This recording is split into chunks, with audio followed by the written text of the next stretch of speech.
बिस्मिल्लाह الرحمن الرحیم نحمده ونصلي على رسوله الكريم اما بعد.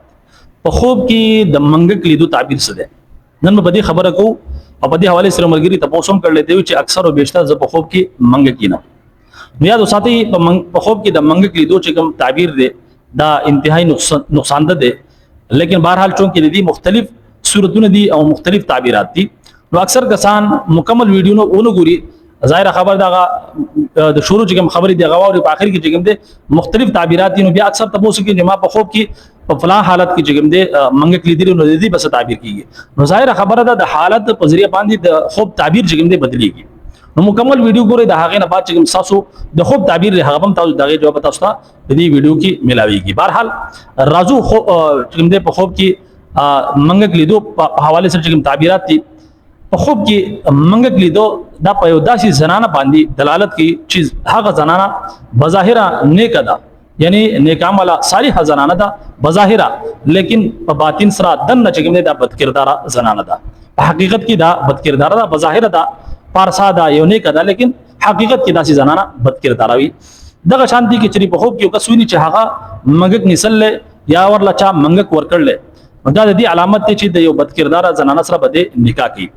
دغه شانتي کې چې په خوب کې ویني چې په کړکۍ کې منګک نسل دا د دې علامت دی چې په مکر او فریب سره به د یو جنې بساوي یو زنانه بساوي د هغه سره به واده کوي.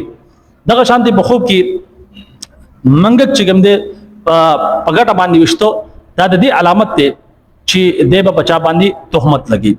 د دې نه علاوه چې په خوب کې د منګک ویني چې هغه د نسل او پلاس کې مړل نو دا د ډیر غټ مصیبت راتلو علامت ته، یعنی په داسې کس باندې ډیر غټ مصیبت راځي. نو فل فور داسې کس لپاره کار ده چې صدقه او خیراتو کې الصدقه رد البلاء، صدقه روان چې څومره مصیبتونه دي هغه لری کی. دغه شانتي کې چې د خپل کور کې ډیر شي منګکان ویني نو دا د ډیر شي دغه شانتي بد کردارو زنانو علامت ده. دغه شانتي کې چې د په خوب کې منګک وخوري نو دا د دې علامت ده چې د بد کردار زنانه مال بده خوري. دغه شان د کچری په خوب کې ویني چې د پکټ کې یا د بستر کې منګک ته نو دا د دې علامت ته چې د یو زنانه سره باندې بد کرداري کوي، یعنی زنا یا بدکاری بور سره کوي.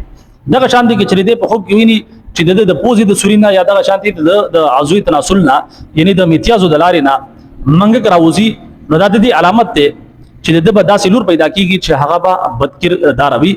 بهرحال دا په خوب کې د منګک لیدو مختلف صورتونه او داغي مختلف تعبیراتو دا مې تاسو مخې ته بیان کړو. امید کوم چې دا تعبیرات مو په سمجھ کې راغلي. اجازه راکړئ. السلام علیکم ورحمت الله وبرکاتہ.